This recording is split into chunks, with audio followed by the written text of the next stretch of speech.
guys, it's Saturday.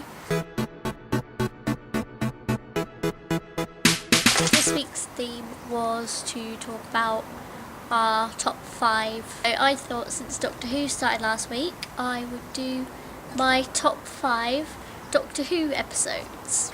I've got them all written down on my phone because I don't actually remember them all in the right order. This took me absolutely ages actually because there's so many good episodes. So number 5. So number 5 is Human Nature, which is the episode where we meet the family of blood, and it's the one where the Doctor transforms himself into a complete human and he turns into John Smith and he can't remember who he is, like who he's actually the Doctor, and it's only Martha Jones that can remember who he actually is. Number 4 is The Empty Child, which I got from the Doctor Who store when I met Chameleon Circuit.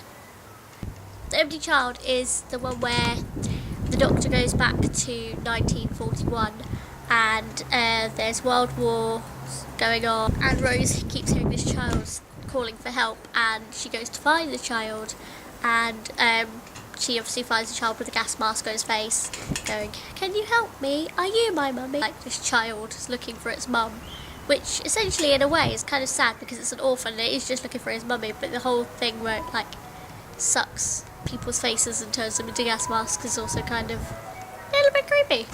It's, I think, probably the first Doctor Who episode that I watched that actually scared the crap out of me. I don't like horrors anyway, so I'm awful with anything scary. Afterwards, I was like, I kept hearing, "Are you my mummy?" everywhere. It was awful, and I kept seeing the child. Number 3 is the more recent one, which is Amy's Choice. I chose Amy's Choice because it's got my name in it. No, I'm joking. It's not really why. It was the first episode that I saw with the new Doctor that I actually thought, I actually like this, because when Matt Smith came along, I didn't really like the new episodes. I didn't really like Matt Smith. I was very pro David Tennant, and I was like, no, it's not, doesn't work. He's too Blair. So number 2 is Midnight. That was weird. I don't know why it keeps doing that. It's freaking me out a little bit. The Doctor and Donna are at this place, and Donna doesn't want to go, so she goes to the spa, so you don't really see her. The Doctor gets on the ship to go to a place called Midnight, which obviously they never actually get to. And then they hear this knocking outside the spaceship when it stops, and this like alien that we don't know about comes in and takes in people, and they have to repeat everything that you say. I've noticed with a lot of these seem to be ones that actually freak me out quite a bit, so I'm doing quite well. And number 1, probably a really obvious one that I would imagine a lot of people go for, but I don't care because I like it a lot, and that is Blink. Blink is where we first meet the Weeping Angels, because again it scared me. For some reason the scary ones seem to have more of an impact. I don't know, there's just ones about scary ones that make you go, oh yeah, I remember that, and I really liked it. Like at first you're like, oh, but then there was a point where Doctor Who went really like kiddified, and I didn't like that, and I'm glad that they've started reverting back to the scary bits now. Like with the new one is going to be Night Terrors, so I think that's going to be quite a scary episode, and I think it's going to be quite a good episode. So yeah, the reason I like Blink is the Weeping Angels. I just think they're an absolute genius idea that you can't kill them because they turn to stone as soon as you look at them. They're actually quite a scary thing because you kind of think, like how he always says, like, you know, you look in the corner of your eye and it's there and you're like, oh, because you know, you see all these things and you think, it's one of those things where part of you goes, could that really happen? So yeah, those are my top 5. Let me know if you agree or disagree. So Doctor Who's restarted. First episode, not bad. Not gonna lie, I didn't think it was amazing. I agree with Vicky. A lot of the time I was like, I'm quite intuitive with Doctor Who anyway.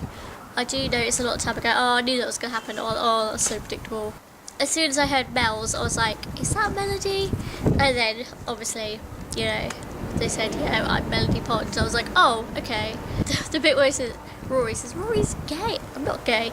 That, I absolutely pissed myself. It was so funny. I hadn't realised this before, but like obviously because River's going one way and the Doctor's going the other way, it didn't actually occur to me. Like River keeps saying you're not my Doctor yet, but I suppose because she's going back in time, which means that her Doctor must have been one of the older Doctors, like Tom Baker or William Hartnell or somebody like that. And I'm really curious to know which one it is, because obviously that's probably something that we'll never ever know.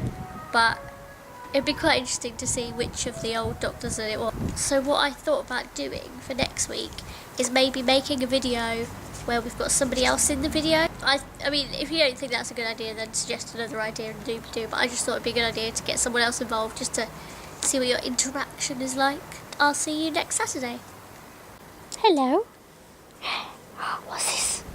Oh, what's this? Where's it going? Where's... Only I could throw it and it goes to the trampoline. Oh. Willow. Hello, Papa. Hello. Where's the doggy? Oh. Oh no. I'm being attacked by loud dogs. Ah.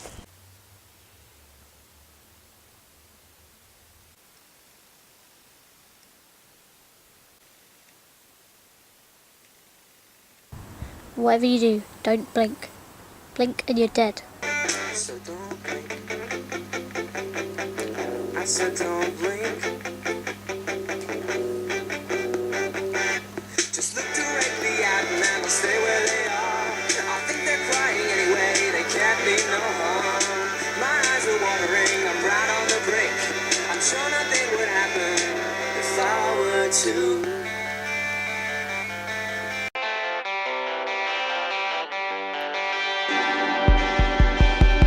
Doctor isn't here this time, this won't be a breeze. He's stuck in 1969 on your DVDs. Just listen very carefully to what he's got to